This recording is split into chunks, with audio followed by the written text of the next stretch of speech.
My name is Vivian Clark. I am 63 years old, a retired night nurse who spent almost 3 decades walking hospital corridors when most of the world was asleep. My back still aches from those long shifts, but every ache felt worth it. I raised 2 children, bought a small apartment in Cincinnati, and built a life I thought was safe. I believed that place would always wait for me. I was wrong.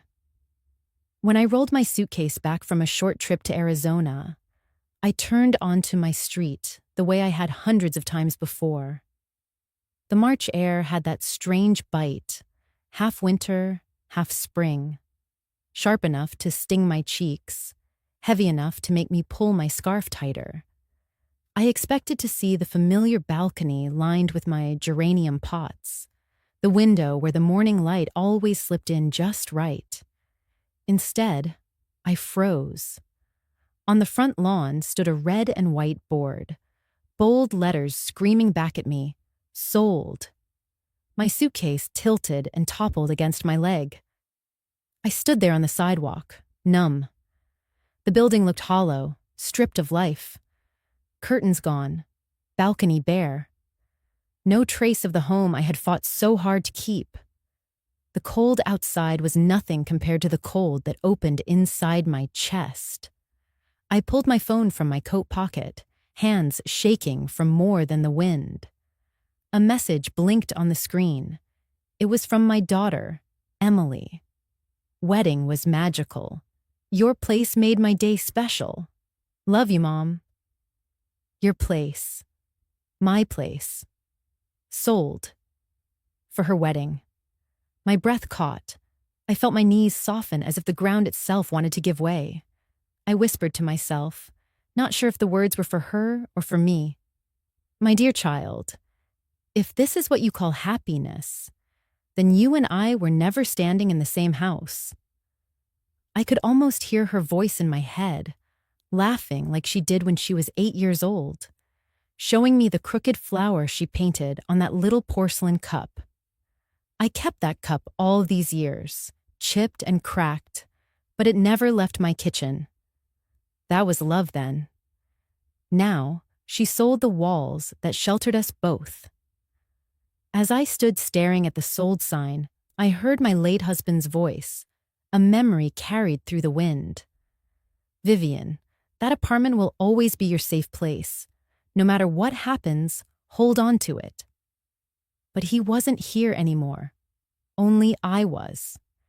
And the apartment, my safe place, had been traded away for a fantasy wedding. When I finally gathered enough breath to walk forward, I touched the cold metal of the lock. The key in my pocket was useless now. My own door would not open for me. That was when the phone buzzed again. Emily's words lit up the screen in bright blue bubbles.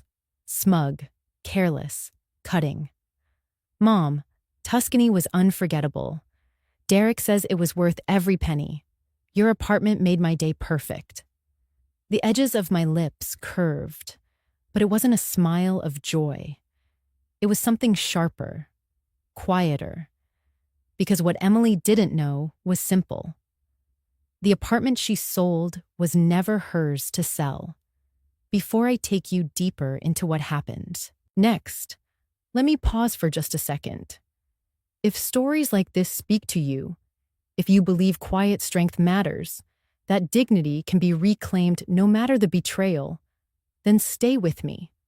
Like this video, subscribe, and turn on the bell so you won't miss the rest of this journey.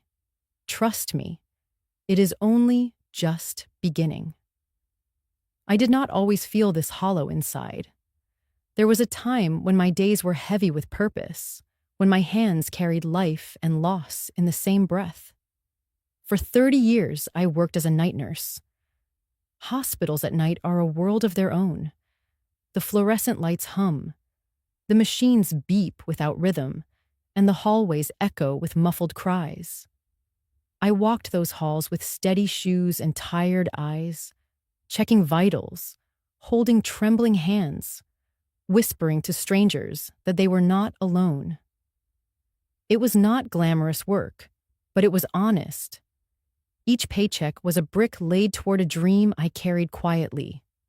My husband, Robert, used to joke that I spent more time with patients than with him. He would kiss my forehead when I stumbled home at dawn, still in my scrubs, smelling faintly of antiseptic and coffee. We had plans, simple ones: pay off debt, raise our children well, maybe travel once I retired. But life does not bend to plans. Robert's heart gave out when he was only 53. One late winter night, as I was leaving the ward, my phone rang with the news that shattered my chest. I remember collapsing against the cold hospital wall, the irony of it all crushing me. I had saved lives all night, and I could not save his.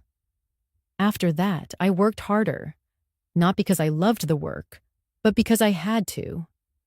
Daniel and Emily were still young, he in high school, she just turning 9. Bills kept arriving, as relentless as the sunrise. So I picked up every extra shift, stayed through holidays, said yes when no one else would. My body bent under the hours, but each overtime slip was one more step toward stability. It took nearly 12 years of relentless nights before I had enough for a down payment. The day I signed the papers for the apartment, I sat in the empty living room and let the silence wash over me. The walls were bare, the carpet smelled faintly of dust, but to me it was a sanctuary. My sanctuary. After years of uncertainty, I had carved out a home with my own hands, one unpaid hour at a time. That apartment was not just a property. It was the last gift I gave myself after burying Robert, after raising 2 children, mostly alone. It was the nest I believed would cradle me until the end. I filled it, slowly. A second-hand couch, curtains I sewed myself, photographs of birthdays and graduations taped to the fridge because I could not afford fancy frames.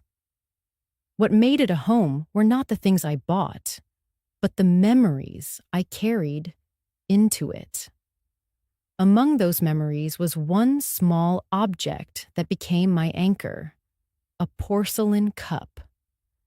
When Emily was 8, she brought it home from art class. It was supposed to be white, but her brushstrokes had left, smears of purple that bled like spilled ink across the surface. In the center, she had painted a crooked flower with 5 uneven petals. It looked more like a smudge than a blossom, but when she handed it to me, her eyes shone with pride.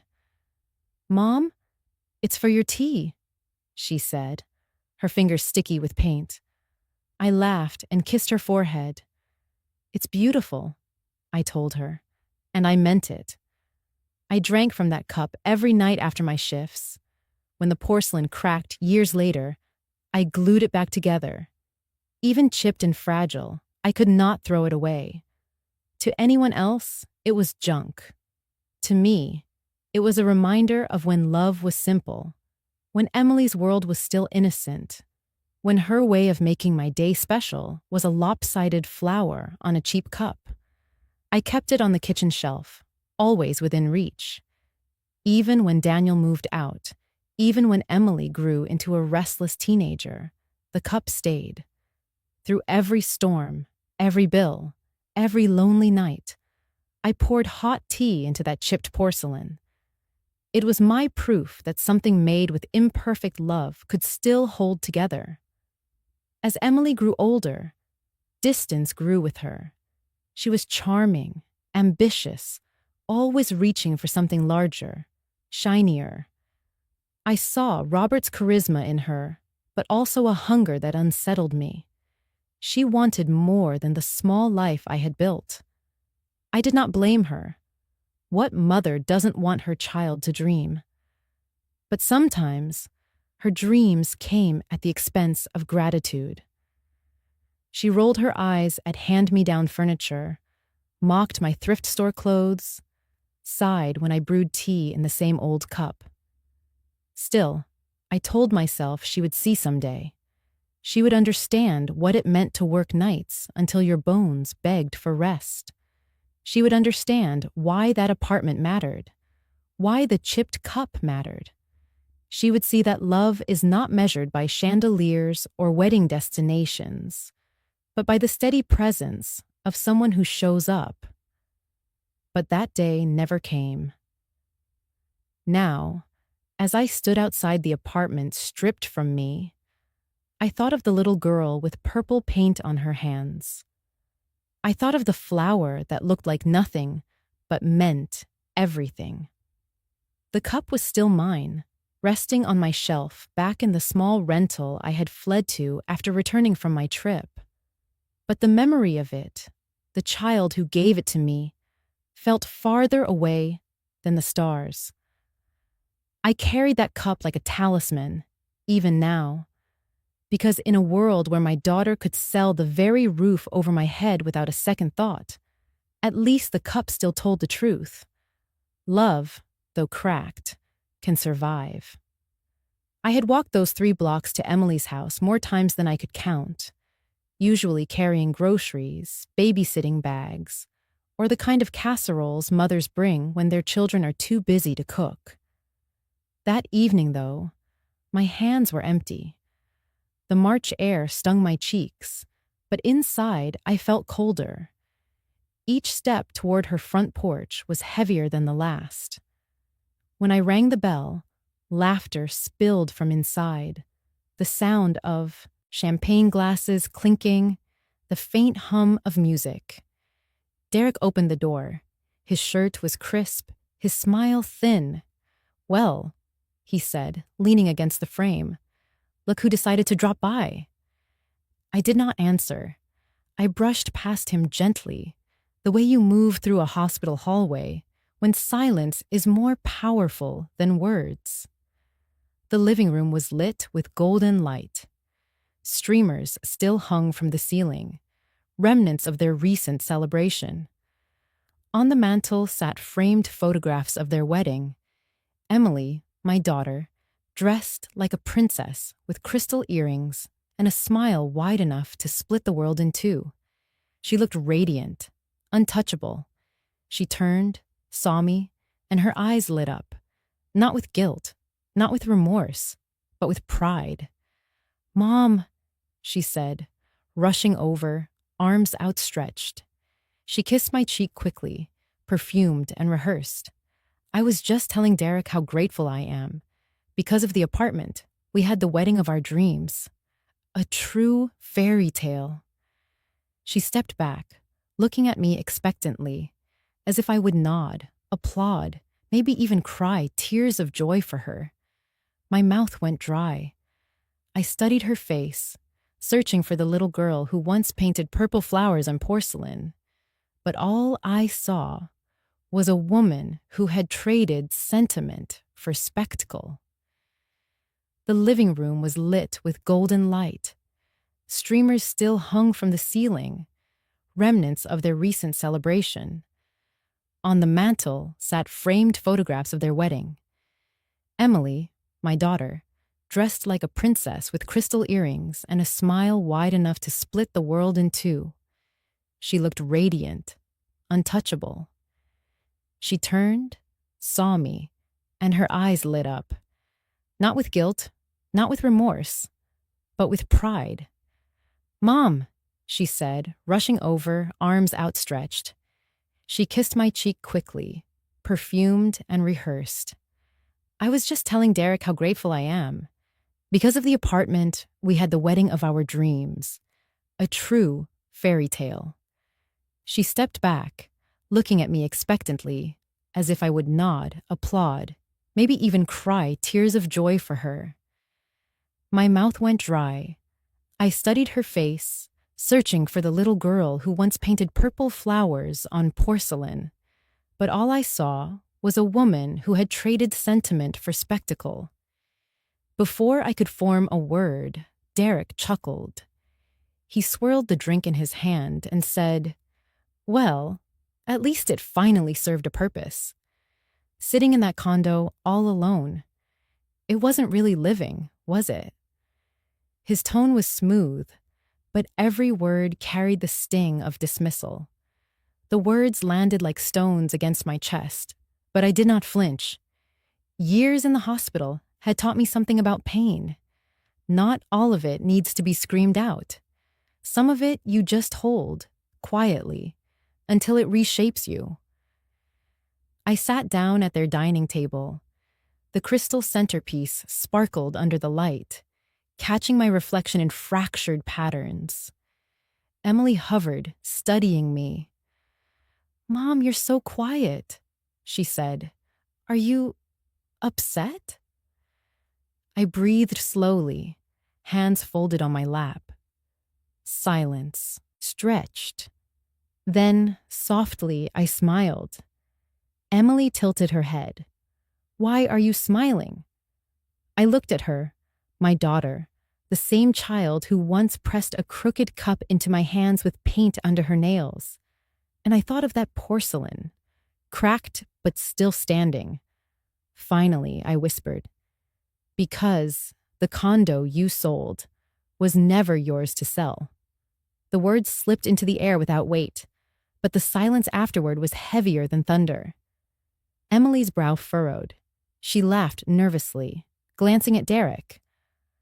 "Mom, what do you mean? You gave me power of attorney after Dad passed. You said it would make things easier. I thought that meant the condo was mine to handle." I shook my head gently. Power of attorney isn't ownership, Emily. The deed has always been in the trust. I am the trustee. You never had the right to sell it. Derek's smile faltered. He set his glass down harder than he meant to, the crystal clinking against the wood. "She's bluffing," he muttered. I stayed still, calm, the way I had been at countless hospital bedsides, waiting for a heartbeat to return on the monitor. Emily searched my face, but my silence told her everything she needed to know. She opened her mouth, then closed it again, the confidence draining slowly like sand from an hourglass. The words landed like stones against my chest, but I did not flinch. Years in the hospital had taught me something about pain. Not all of it needs to be screamed out. Some of it you just hold, quietly, until it reshapes you. I sat down at their dining table. The crystal centerpiece sparkled under the light, catching my reflection in fractured patterns. Emily hovered, studying me. "Mom, you're so quiet," she said. "Are you upset?" I breathed slowly, hands folded on my lap. Silence stretched. Then, softly, I smiled. Emily tilted her head. "Why are you smiling?" I looked at her, my daughter, the same child who once pressed a crooked cup into my hands with paint under her nails. And I thought of that porcelain, cracked but still standing. Finally, I whispered, "Because the apartment you sold was never yours to sell." The words slipped into the air without weight, but the silence afterward was heavier than thunder. Emily's brow furrowed. She laughed nervously, glancing at Derek. "Mom, what do you mean? It was in my name after Dad passed, wasn't it? You told me years ago." I shook my head gently. "Number you assumed, and I let you. But assumptions are fragile, Emily. Like porcelain, once broken, they show the truth beneath." Derek's smile faltered. He set his glass down harder than he meant to, the crystal clinking against the wood. "She's bluffing," he muttered. I stayed still, calm, the way I had been at countless hospital bedsides, waiting for a heartbeat to return on the monitor. Emily searched my face, but my silence told her everything she needed to know. She opened her mouth, then closed it again, the confidence draining slowly like sand from an hourglass. For a long moment, none of us moved. The room smelled faintly of roses from a centerpiece bouquet, their petals already beginning to brown at the edges. Fairy tale, indeed, beauty destined to wilt. At last, I rose from the chair. I smoothed my coat, gathered the dignity that had been mine long before apartments or weddings or betrayal. "Mom," Emily said quickly, her voice rising, "you're not making sense. You're trying to ruin this for me." I lifted a hand, not in anger, but in finality. "I'm not here to ruin anything. I'm here to remind you that what you think you've built on my back will not stand. Not the way you believe." Her lips trembled. Derek shifted uncomfortably. I turned toward the door. My hand lingered on the knob. "Fairy tales," I said quietly, "are sweet until midnight. Then the truth always comes." And with that, I stepped out into the night. The cold air rushed against my face, but I welcomed it. It was honest, unlike the room I had just left. When I returned to my apartment that night, the walls felt unfamiliar. The air inside was colder than the March wind outside. Boxes were stacked near the entryway, reminders that Emily had arranged movers before I even knew what had happened. I walked past them, each step echoing louder than it should, until I reached the corner of the bedroom where my small safe sat hidden beneath a quilt. My hands trembled as I turned the dial. For years, that safe had held nothing more dangerous than a few savings bonds and the insurance papers from my late husband. But tonight, it felt like the only anchor between me and the storm my own daughter had created. When the lock clicked open, I pulled out the stack of neatly bound folders. Documents I had nearly forgotten were there. The words "Living Trust" glared up at me from the top page. I sat on the bed, the folder heavy in my lap, and for a moment I closed my eyes. I could almost hear my husband's voice again, low and steady the way it had been the night before his last surgery. He had taken my hands then, pale against his hospital sheets, and whispered, "Vivian, promise me something. Keep the apartment.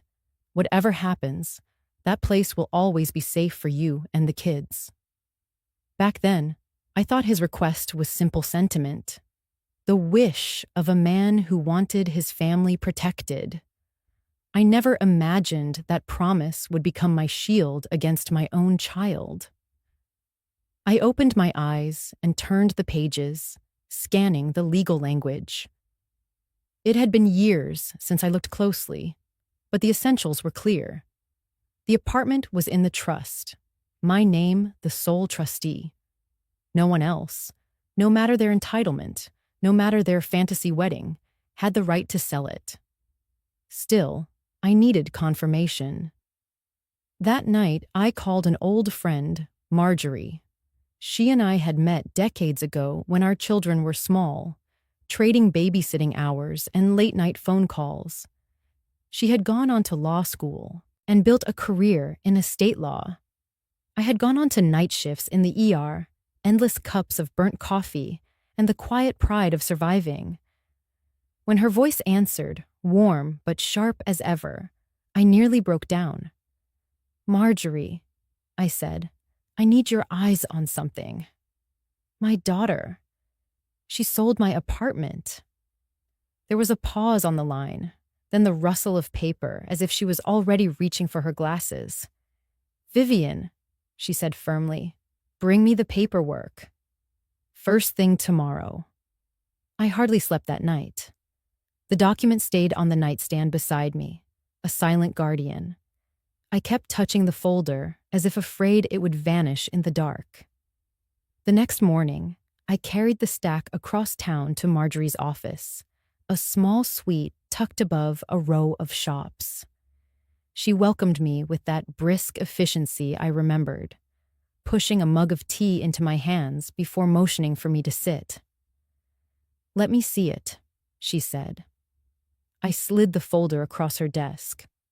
For half an hour, she read in silence, glasses perched at the end of her nose, her pen tapping lightly against the margin. The sound reminded me of all the nights I had charted vitals by a patient's bed. Steady, methodical, life or death, depending on what was written. At last, Marjorie leaned back in her chair.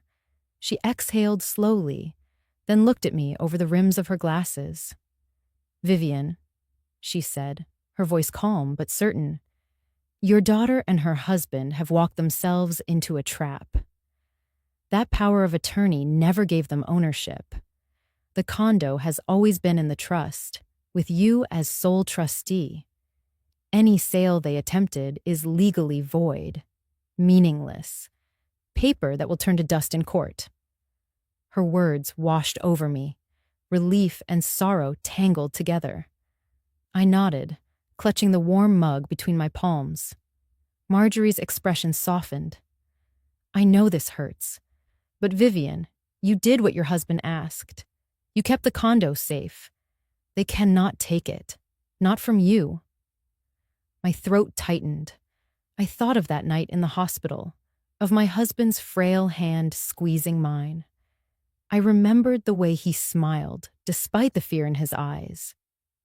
"Promise me," he had said. I had promised, not realizing how much strength that promise would one day require. Now, years later, his words came back like a lifeline. I reached out, touching the folder. The pages were heavy, the ink faded, but the truth was alive. Every signature, every notarized line was a shield built for this very moment. Marjorie leaned forward. "Vivian, I'll prepare the filings. We can have an injunction ready within the week. But I need you to be steady. Don't let them see panic. Let them think they've won. The quieter you are, the more powerful the reversal will be." Her advice landed deep. Quiet. That had always been my way. Quiet in the face of loss. Quiet in the long nights of labor and sacrifice. Quiet when Emily first began to slip away from me into her own selfish orbit. Now quiet would be my weapon. "Let me see it," she said. I slid the folder across her desk. For half an hour, she read in silence, glasses perched at the end of her nose, her pen tapping lightly against the margin. The sound reminded me of all the nights I had charted vitals by a patient's bed. Steady, methodical, life or death, depending on what was written. At last, Marjorie leaned back in her chair. She exhaled slowly, then looked at me over the rims of her glasses. "Vivian," she said, her voice calm but certain, "your daughter and her husband have walked themselves into a trap. The trust is airtight. The title was never in their control. Any sale they attempted is legally void, meaningless, paper that will turn to dust in court." Her words washed over me, relief and sorrow tangled together. I nodded, clutching the warm mug between my palms. Marjorie's expression softened. "I know this hurts, but Vivian, you did what your husband asked. You kept the apartment safe. They cannot take it. Not from you." My throat tightened. I thought of that night in the hospital, of my husband's frail hand squeezing mine. I remembered the way he smiled despite the fear in his eyes. "Promise me," he had said. I had promised, not realizing how much strength that promise would one day require. Now, years later, his words came back like a lifeline. I reached out, touching the folder. The pages were heavy, the ink faded, but the truth was alive. Every signature, every notarized line was a shield built for this very moment. Marjorie leaned forward. "Vivian, I'll prepare the filings. We can have an injunction ready within the week, but I need you to be steady. Don't let them see panic. Let them think they've won. The quieter you are, the more powerful the reversal will be." Her advice landed deep. Quiet. That had always been my way. Quiet in the face of loss. quiet in the long nights of labor and sacrifice, quiet when Emily first began to slip away from me into her own selfish orbit. Now quiet would be my weapon. I stood, slipping the folder back into my bag. My hand brushed against the worn porcelain cup I had carried for years, cracked along the side, but still usable. Emily had painted it as a child, smearing purple flowers across its surface. I had kept it through every move, every shift, every loss. That night, when I returned home, I poured myself a cup of tea in that same chipped porcelain. Steam rose gently, curling into the air like a blessing. I held it carefully, whispering under my breath, "I kept it safe, love, just like you asked." And for the first time since seeing the sold sign, I allowed myself to smile, not for what had been taken, but for what still remained mine. There are nights when memory returns without warning, slipping into the quiet like a draft beneath the door. That evening, after Marjorie confirmed the trust, I sat at my kitchen table with the chipped porcelain cup, staring into the steam of my tea, and I was carried backward. In time. Emily was 16. It had been the spring of her junior year, and the high school was buzzing about the annual prom. She had picked out a dress weeks before, a soft lilac gown that shimmered when she twirled beneath the store lights. I had worked 2 doubles at the hospital to afford it, telling myself that every ache in my back was worth the glow on her face when she tried it on. But the night of the dance, disaster struck. She had been riding in a friend's car, and when she slid out too quickly, the hem of her dress caught on a jagged piece of metal. The fabric tore clean across the side, leaving a gaping wound in the gown. Emily burst through the door, eyes swollen from crying, clutching the ruined dress like a fallen soldier. "Mom," she sobbed, "it's ruined. I can't go. Everyone will laugh at me." I remember the way her hands shook, the panic in her voice. My heart cracked open, not for the dress, but for her youth, her fragile belief that one moment could undo her worth. "Give it to me," I whispered. I set her at the kitchen table, poured her a glass of water, and fetched my sewing kit. That night, I stitched until dawn. The tiny needle pierced my fingers more than once, but I kept going, the rhythm of thread and cloth like a heartbeat in the silence. Emily fell asleep at the table, her head resting on her arms, the faint trace of mascara on her sleeve. By sunrise, the dress was whole again. The seam wasn't perfect, but when she stood in front of the mirror, the lilac shimmered once more. She smiled, and for a moment, I believed love was enough to mend anything. That memory burned in me now, decades later, as I faced the wreckage of her choices. She had once wept over a torn dress, and I had sewn it back together. Now she had torn apart the very roof over my head, trading years of sacrifice for a single night of fantasy. The stitches I had made for her back then had been born of love. The damage she caused me now was born of greed. I sipped my tea, bitter at the edges, and let the truth settle heavy in my chest. For years, I told myself love would always be enough. Love could survive betrayal, selfishness, even cruelty. Love would cover every wound. But sitting in that silent kitchen, the memory of her teenage tears tangled with the image of the sold sign, I understood something I had been too afraid to admit. Love is not enough without boundaries. I whispered it out loud, as if testing the words on my tongue. I once thought love was enough, but love without boundaries becomes surrender. And surrender is not love. It is erasure.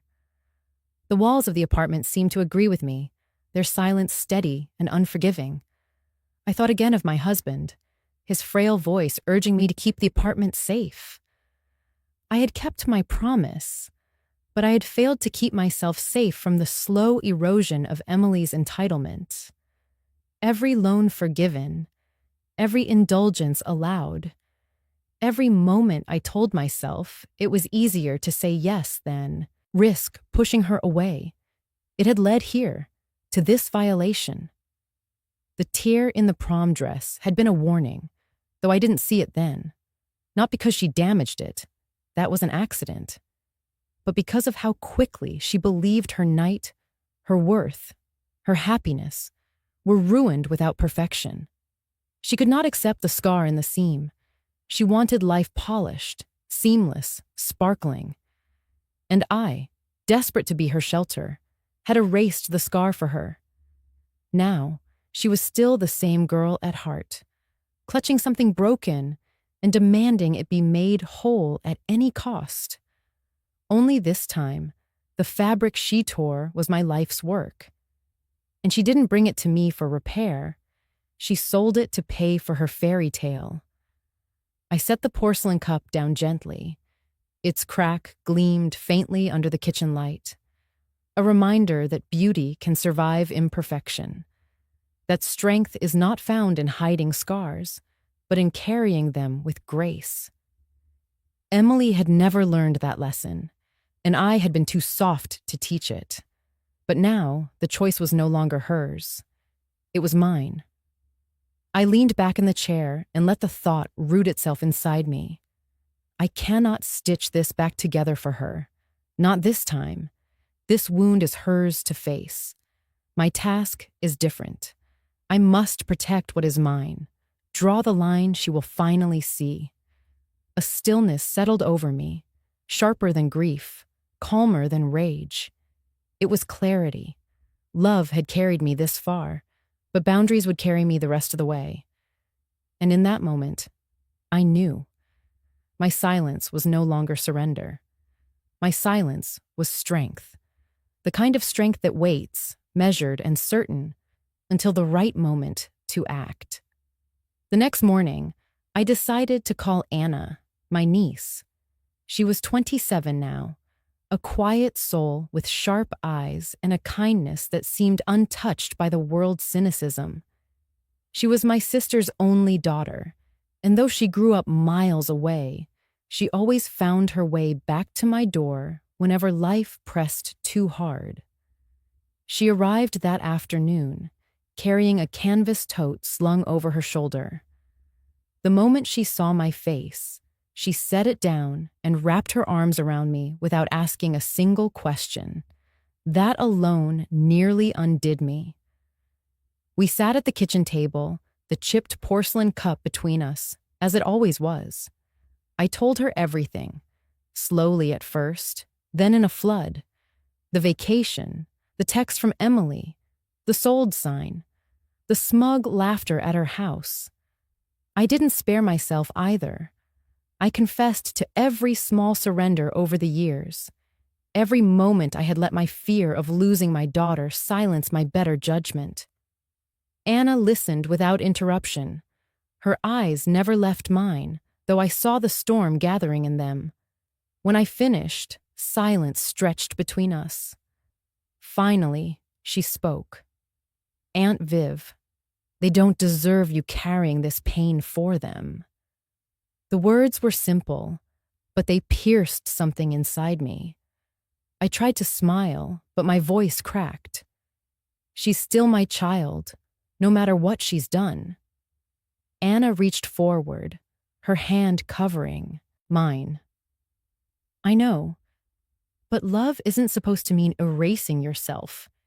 You taught me that when I was little. Remember? I blinked. What do you mean? She leaned back, her lips trembling into a half smile.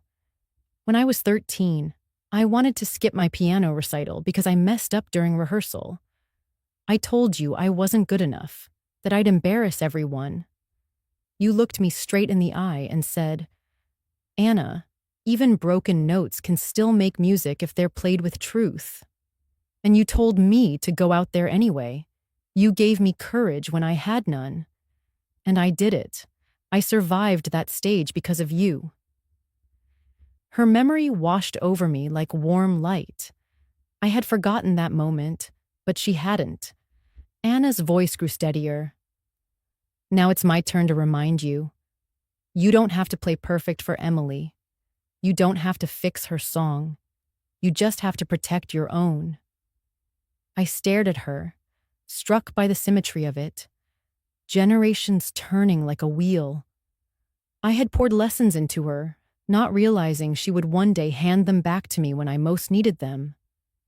A tear slipped down my cheek. I was so afraid of losing her, I admitted. I thought if I drew lines, if I said no, she'd walk away forever.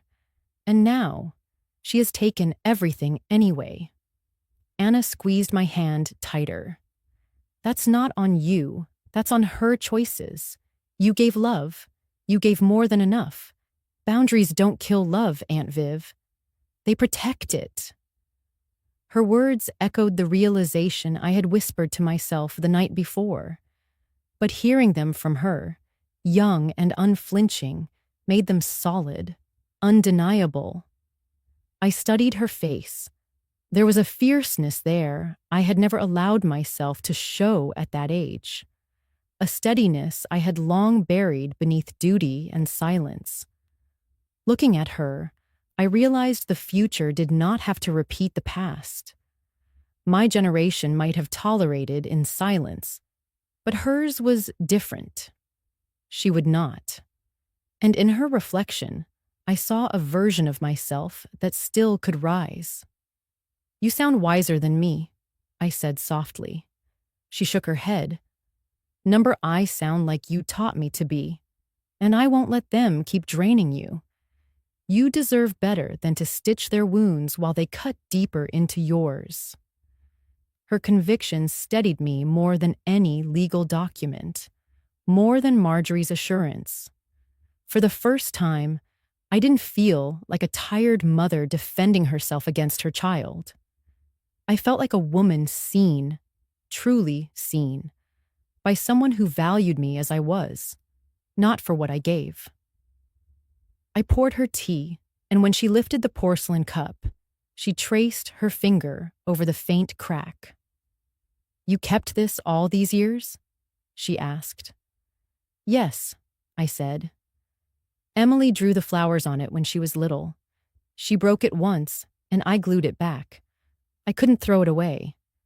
It reminded me love could hold even when things cracked. Anna set it down gently. Maybe it's time for a new reminder. Love can hold, yes, but you don't have to keep drinking from something that leaks. Her words landed with quiet power. The room filled with the smell of steeped tea, and I thought about the decades I had spent patching cracks in everything. Dresses, cups, hearts, lives. Anna was right. Repair had its place, but so did letting go. I reached across the table, brushing her hand. Thank you, I whispered, for seeing me, for reminding me I'm more than what I hold together. Her eyes glistened. Always. You've carried enough alone. Let me help carry this. In that moment, the air shifted. I was no longer the solitary mother silently mending. I was a woman with an ally. And not just any ally. A mirror into what strength looked like when passed forward.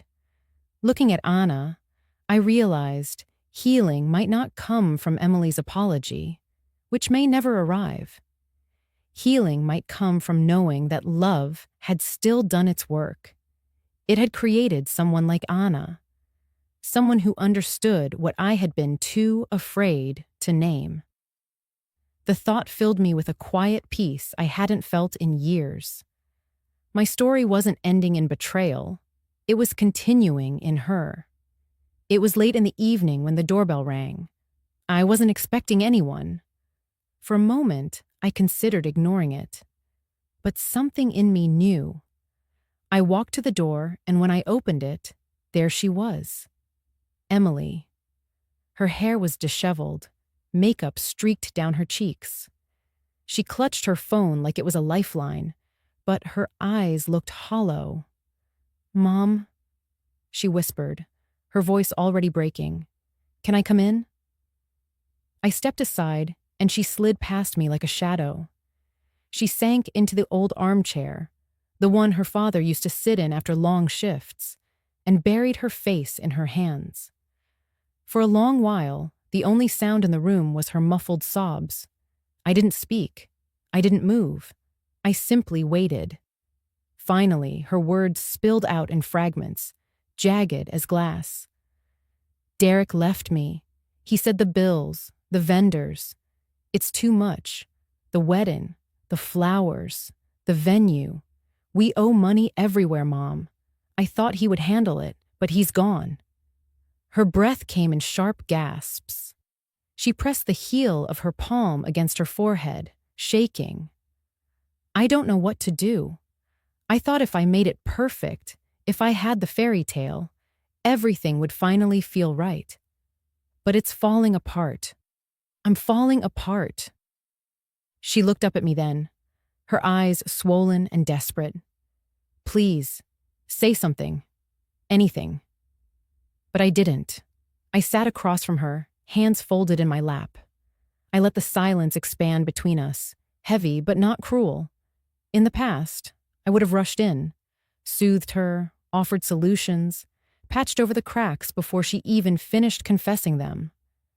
That was the role I had always played, seamstress of broken moments. But not tonight. She continued, her voice unraveling. "I know I hurt you. I know selling the apartment was wrong. I thought Derek knew what he was doing. He told me it was just paperwork, that it was ours anyway. I wanted to believe him. I wanted to believe we could finally have something beautiful. I thought you'd understand." Her hands dropped into her lap. "But I ruined everything. He's gone, and now I have nothing."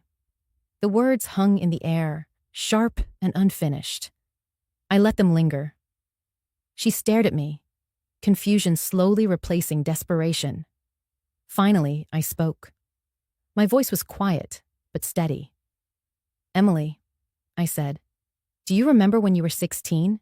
That winter formal, when your dress tore right before you left? You were crying, certain the night was ruined. I stayed up sewing that gown back together, stitch by stitch.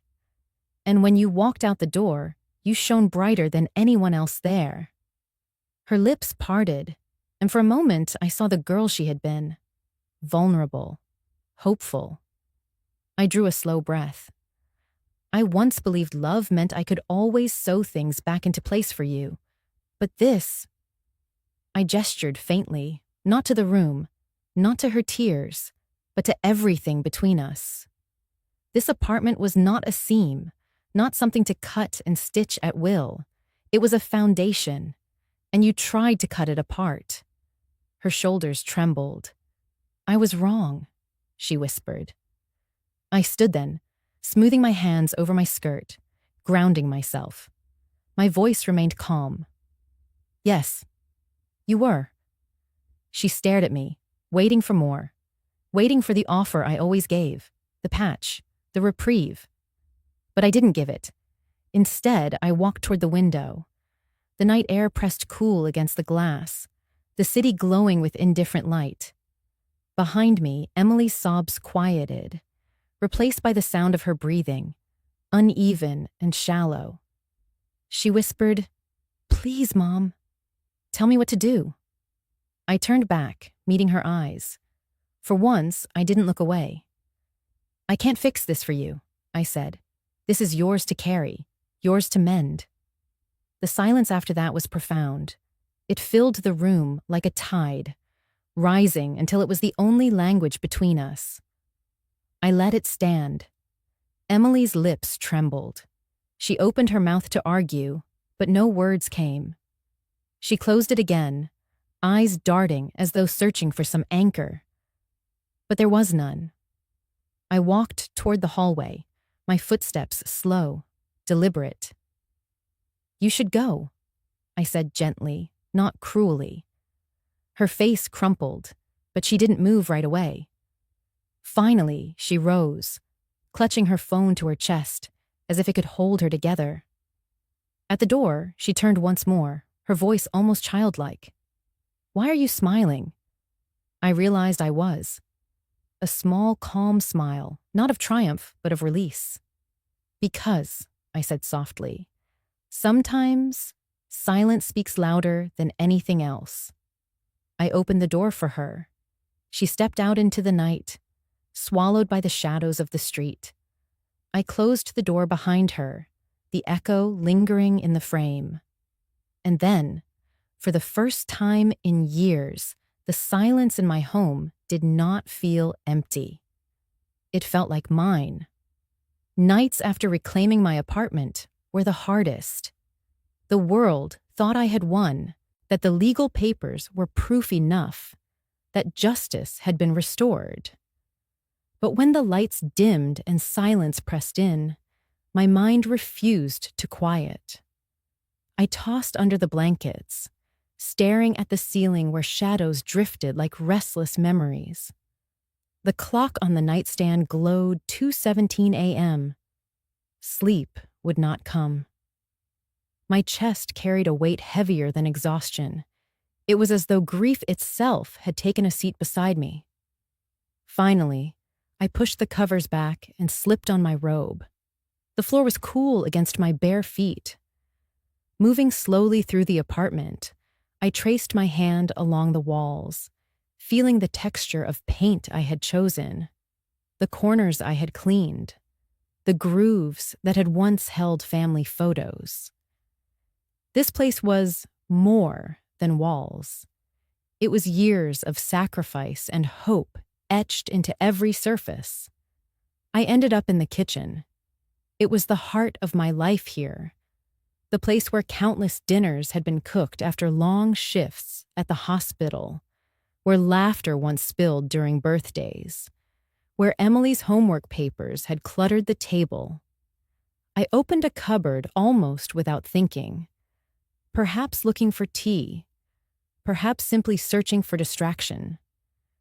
Behind stacks of mismatched mugs and an old jar of sugar I rarely used, something caught my eye.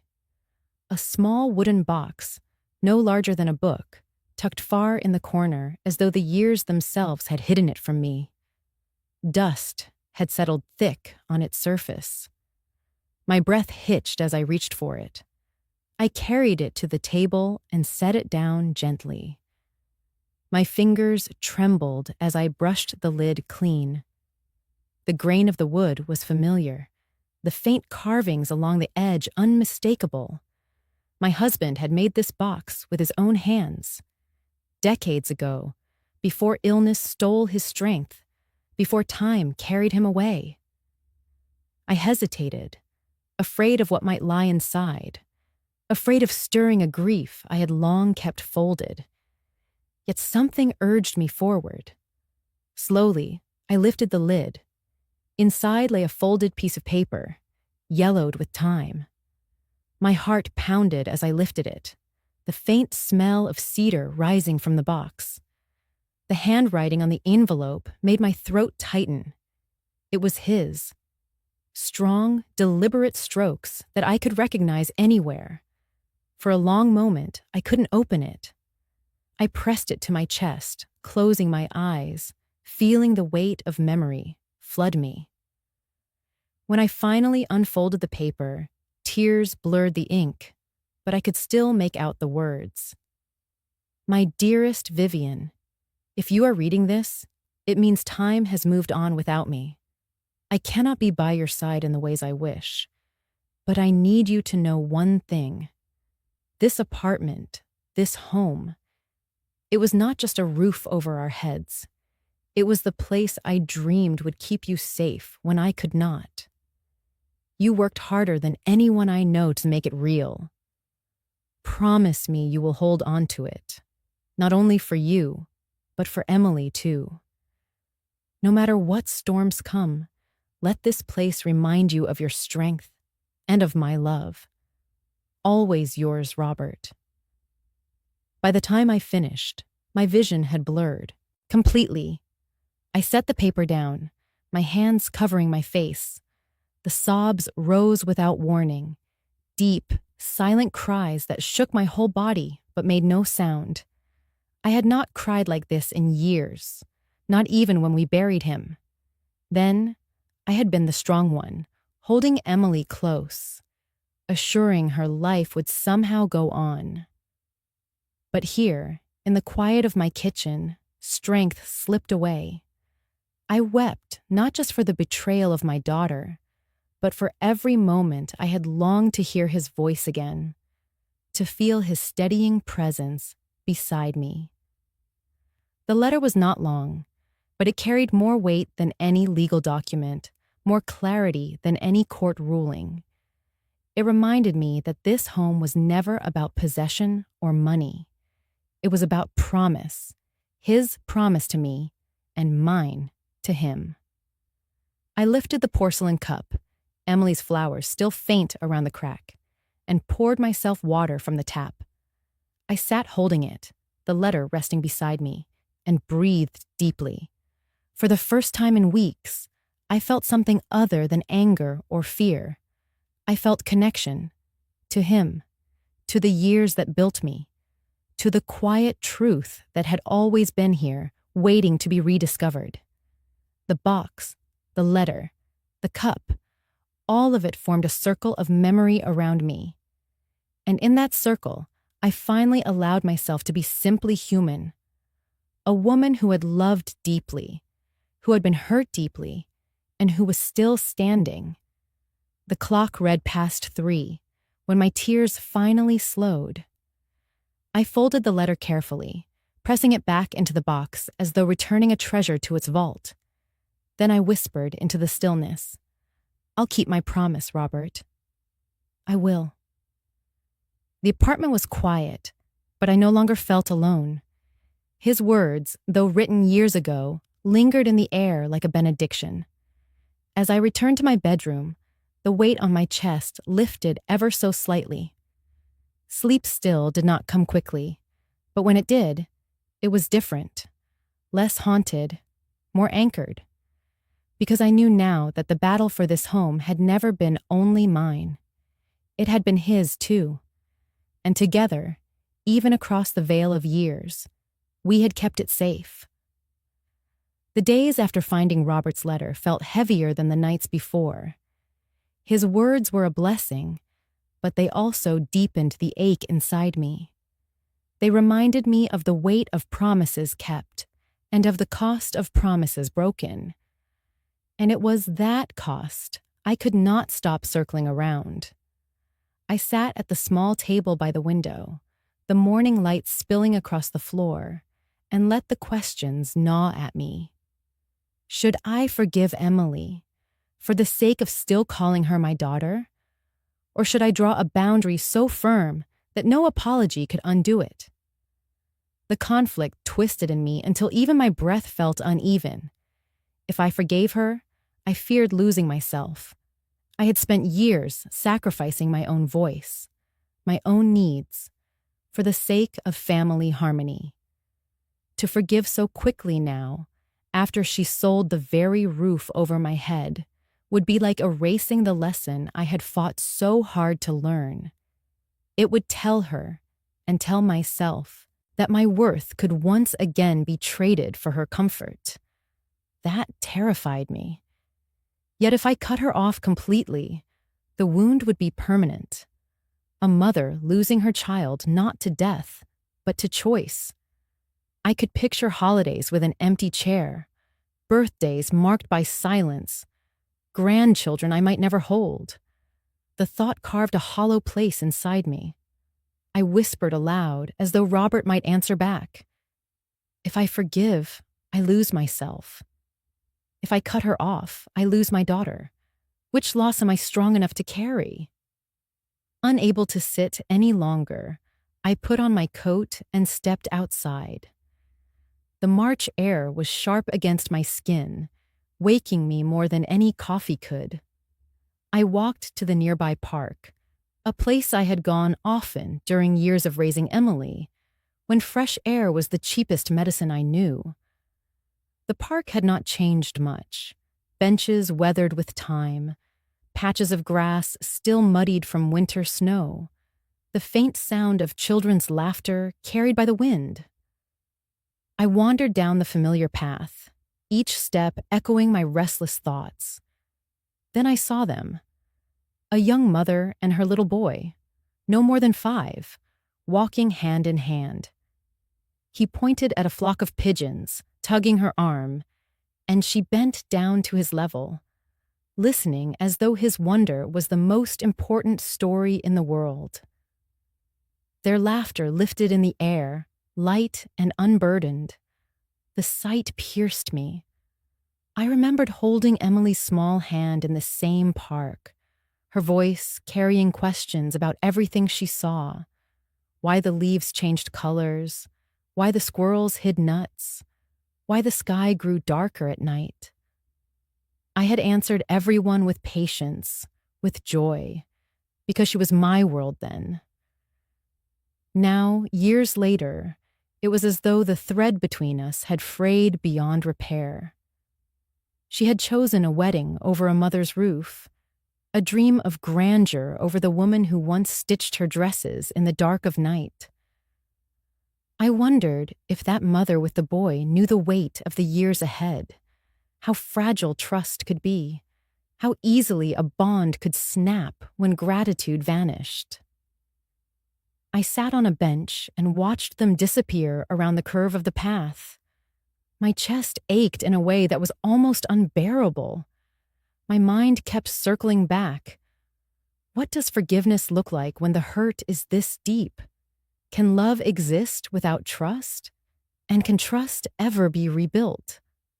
A dog barked nearby, shaking me from my spiral. I noticed an older couple walking slowly together, their arms linked. They moved with the quiet rhythm of 2 people who had weathered storms, but chosen to stay side by side. That too made my heart twist, because I had lost Robert too soon, and now Emily by her own hand. Loss seemed to define me more than love did. I closed my eyes and tried to breathe through it. Forgiveness, I realized, was not a simple yes or no. It was a path, one I could walk or not. But whichever way I turned, there would be cost. Either the cost of self-betrayal or the cost of separation. Both were heavy. When I opened my eyes again, the park was quieter. The mother and child had gone. The older couple was out of sight. I sat alone with the weight of my choices. I thought of Robert's letter again, of the way he urged me to let the apartment remind me of my strength. Maybe strength in this moment meant not rushing to decide. Maybe it meant sitting in the discomfort long enough to know which loss I could live with. But one thing was clear. Whatever path I chose, it could no longer be silence. Silence had allowed the wound to grow this deep. Whether I forgave Emily or turned away from her, I had to speak my truth, calmly and firmly, because dignity demanded no less. As the sun lowered behind the trees, I rose from the bench. My steps were slow, but steadier. The questions still weighed on me, but they no longer terrified me. They were mine to answer. And for the first time, I believed I had the right to answer them on my own terms. When Anna moved in, the apartment changed its temperature. It was not the thermostat. It was the way she opened the curtains to let morning in, the way she hummed as kettles came to a boil, the way her footsteps sounded like a steady metronome instead of a warning. She arrived on a Saturday with 2 suitcases and a handful of herbs from a clearance rack. She lined them on the balcony rail like shy guests. We made no announcement. She set her denim jacket on the chair and said she would take the small room if that was all right. I nodded quietly and handed her a spare key. In the afternoon, we walked to the corner market for tomatoes, garlic, olive oil, and a lemon. Back home, we cooked shoulder to shoulder. Olive oil hissed. Our knives kept time. Dinner was simple: pasta with cherry tomatoes, basil torn by hand, a squeeze of lemon, and grated cheese. We ate at the table by the window where I had sat alone for so many nights. Anna told me about a pharmacy customer who paid for cough drops with quarters wrapped in foil. I laughed harder than I expected. Later, we carried tea to the balcony. The basil gave off its clean pepper scent. The city settled into a steady hum. I thought of Emily then, not as a rebuke to this quiet, but as contrast. With her, every room had felt like an audition. I was the stagehand keeping the spotlight bright. With Anna, the air did not ask me to perform. I was allowed to be exactly as I was, quiet and whole. I looked over the little garden. One basil plant leaned. Rosemary stood stubborn. Mint already plotted to take over. "You know Mint is a bully," I said. She pressed the pot deeper into its saucer and grinned. Bullies can be contained with attention. By the second week, our days found a rhythm. I brewed tea in the chipped porcelain cup each dawn. She ran in the park and returned with cheeks bright. We kept a list on the fridge: laundry Wednesday, trash Thursday, water the herbs on odd days, call Aunt May Sunday. Sometimes, while slicing onions or folding towels, grief rose like a tide. I thought of Emily as a child painting purple flowers, or at 16 smoothing the repaired seam of her dress, or as a bride in a gown that cost more than a year of my rent. The ache tightened my throat. Anna did not fill the silence with advice. She set another plate. She opened a window. She was simply there. Her presence said what words could not. I am here. You are not alone. One evening, we invited Mrs. Patel from down the hall and her grandson, Omar. We served vegetable stew and cornbread from a cast iron pan that had belonged to my mother. Omar practiced spelling while Mrs. Patel told stories about her first winter in Ohio. When they left, Anna rinsed bowls and said this felt like a house that knew how to hold people. I touched the counter and felt the truth of it bloom under my palm. Not every day was soft. Bills still arrived. Some nights I walked the rooms. Some mornings brought messages from Emily that hovered between apology and accusation. I set the phone face down and chose stillness. Boundaries, I was learning, were actions repeated until they became a shape you could live inside. When doubt whispered, Anna handed me the watering can. The basil, insistently green, reminded me that tending is not surrender. You can nurture without giving yourself away. The apartment began to carry new sounds. Anna's low laugh, the clink of 2 mugs, the soft thud of a second pair of shoes at the door. On Sundays, we baked. The oven warmed the kitchen. On Tuesdays, we read at the table, trading passages aloud. She favored stories where women made hard choices and kept their dignity. I liked how her voice turned sentences into threads I could hold. A storm rolled in one night, rain drumming against the balcony. The power flickered and settled. We ate by candlelight, the room both strange and familiar. I thought of the years I had carried everything alone and how different this quiet felt. Not a silence of erasure, but a silence of ease. "Thank you for choosing to be here," I said. "Thank you for letting me," she answered. In the weeks that followed, I learned something that felt like revelation. Family is not only blood. Family is who shows up with groceries when you are too tired to cook, who remembers your stories and returns them when you forget, who waters the basil and learns the quirks of your kettle and laughs at the right place in the old joke. Family is who chooses you on purpose. I set the chipped cup on the sill and watched steam thin into evening. The crack was still visible, the flour still imperfect, the handle warm in my hand. I did not need more glue. Some things are allowed to remain honestly mended. I looked at Anna labeling leftovers. I felt the apartment breathe. I heard my own breath match it. I had lost much. Here, with her, I found a different kind of plenty. Not spectacle, not approval, not performance. Presence. A small balcony, a bowl of tomatoes, basil in the breeze, tea cooling on the sill. Enough, and chosen. Enough, and mine. The morning light slanted in soft and gold through the sheer curtains, carrying the faint hum of the city waking up. I sat by the window in the chair that had belonged to my mother, the wood polished smooth by years of hands resting on its arms. The kettle gave its gentle whistle, and I rose slowly, steady in my movements. There was no rush. Not anymore. I opened the cupboard and reached for the cup that had lived quietly at the back all these years.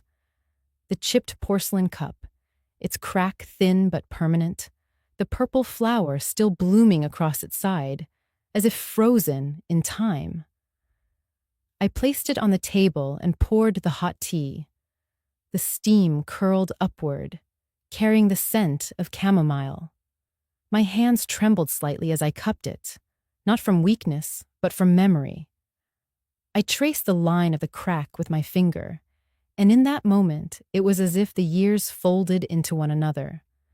I could see Emily at 5 years old, sitting cross-legged on the kitchen floor, paint on her cheeks, proudly holding up her masterpiece. "For you, Mama," she had said, beaming. That flower, awkward, uneven, had been her gift.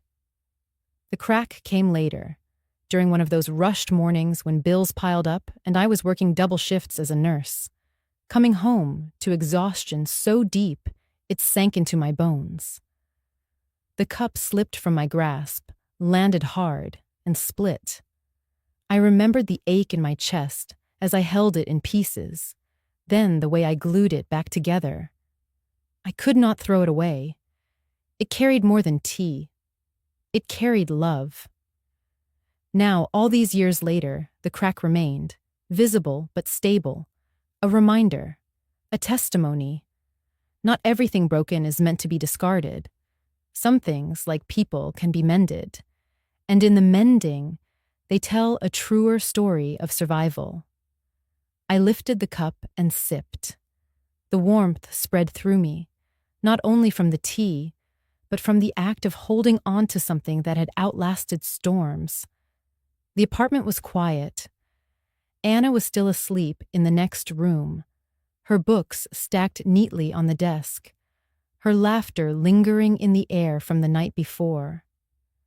I felt her presence as a steadying anchor, like the roots of the basil plant we had repotted together on the balcony.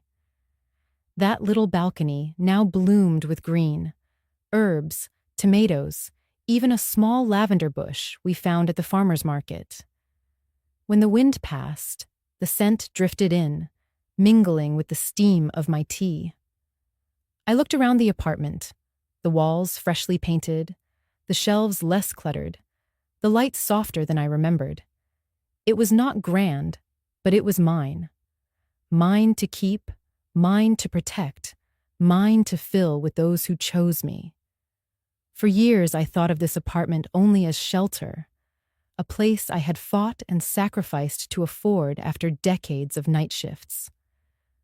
But sitting there with the chipped cup warming my palms, I understood it differently. This was not just where I lived. This was the place that held my story. It was where my husband once pressed my hand and said, "Promise me you'll keep this, Vivian. Promise me you'll let it be your safe ground."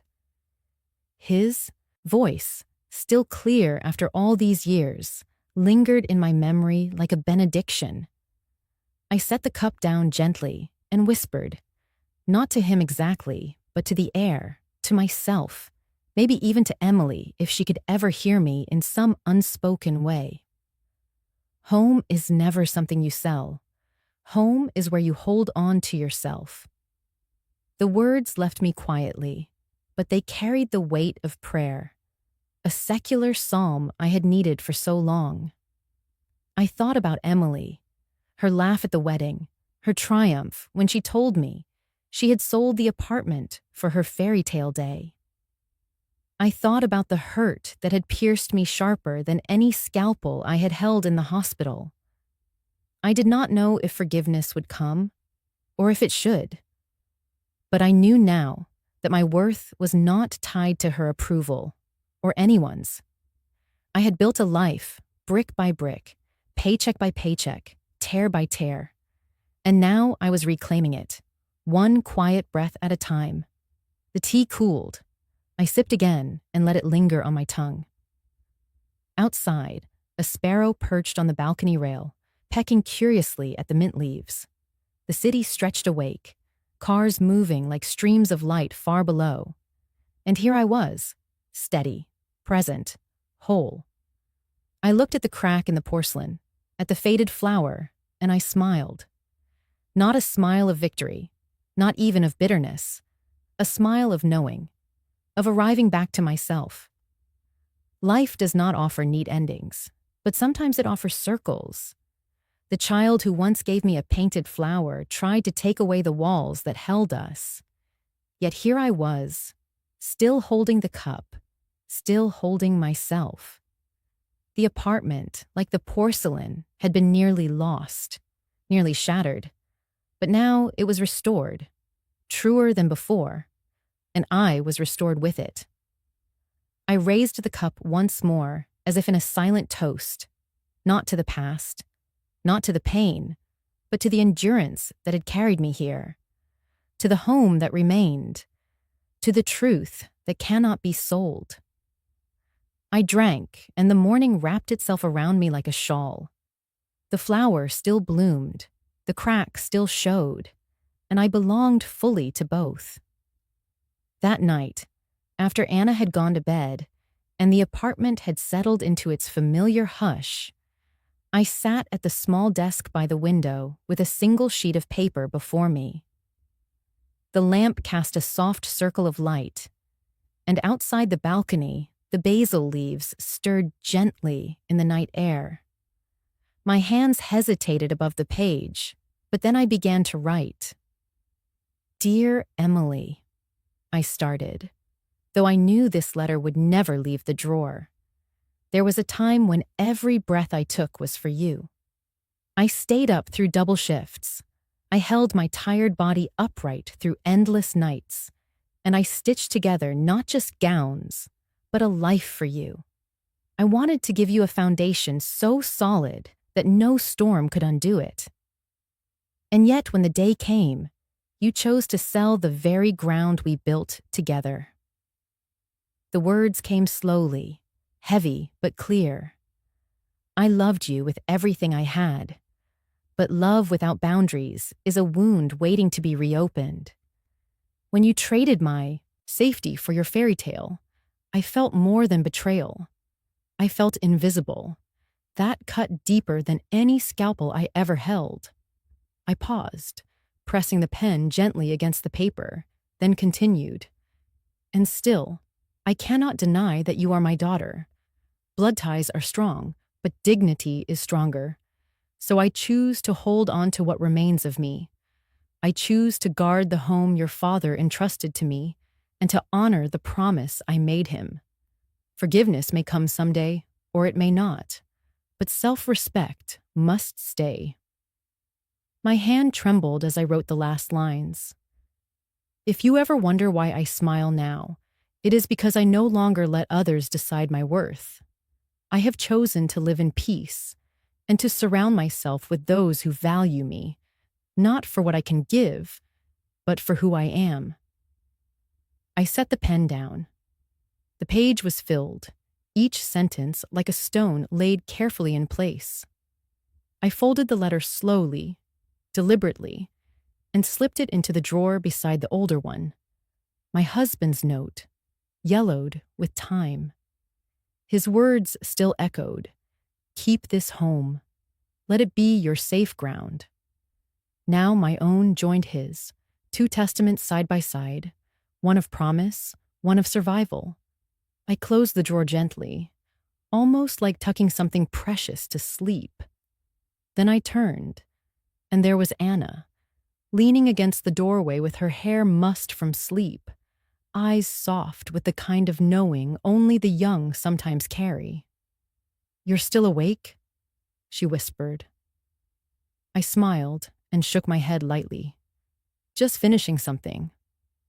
She stepped closer, and I reached for her hand. In that moment, I wanted her to carry forward what had taken me a lifetime to learn. "Anna," I said, my voice low but steady, "don't be strong like me. Just don't let anyone sell you short." Her eyes filled, and she nodded, squeezing my fingers. I saw in her the bridge between what I had endured and what could still be changed. A future where the women in my family might not have to fight the same quiet battles. We shared a long silence, only the faint clinking of the wind chimes on the balcony breaking it. Finally, she kissed my cheek and went back to bed, leaving me alone with the rustle of night air and the steady rhythm of my heart. I poured myself one last cup of tea, the steam rising in soft spirals. The scent filled the room, familiar, grounding. The basil rustled outside, the city hushed, and I let the quiet wrap around me. Peace, I realized, wasn't something handed down. It was something chosen, one deliberate breath, one boundary, one act of courage at a time. And so the story closes here, with the scent of tea, the sound of wind, and the weight of both loss and grace balanced within me. I may have lost parts of what I once thought unshakable, but I gained something more enduring: the certainty of who I am, and the calm power of living on my own terms. Before we say goodbye, we'd love to know, where are you watching from? Is it a quiet morning with a warm cup of coffee? Or a late night where stories like this keep you company? Let us know in the comments. We read everyone with gratitude. And if this story touched your heart, please consider subscribing to the channel. Not just to hear more stories like this, but to be part of a community that still believes in kindness, healing, and second chances. Thank you for spending your time with us today. Wherever you are, we hope you carry this story with you. And remember, sometimes the miracle doesn't knock on your door. It waits quietly until you're ready to open your heart. Take care, and we'll see you in the next story.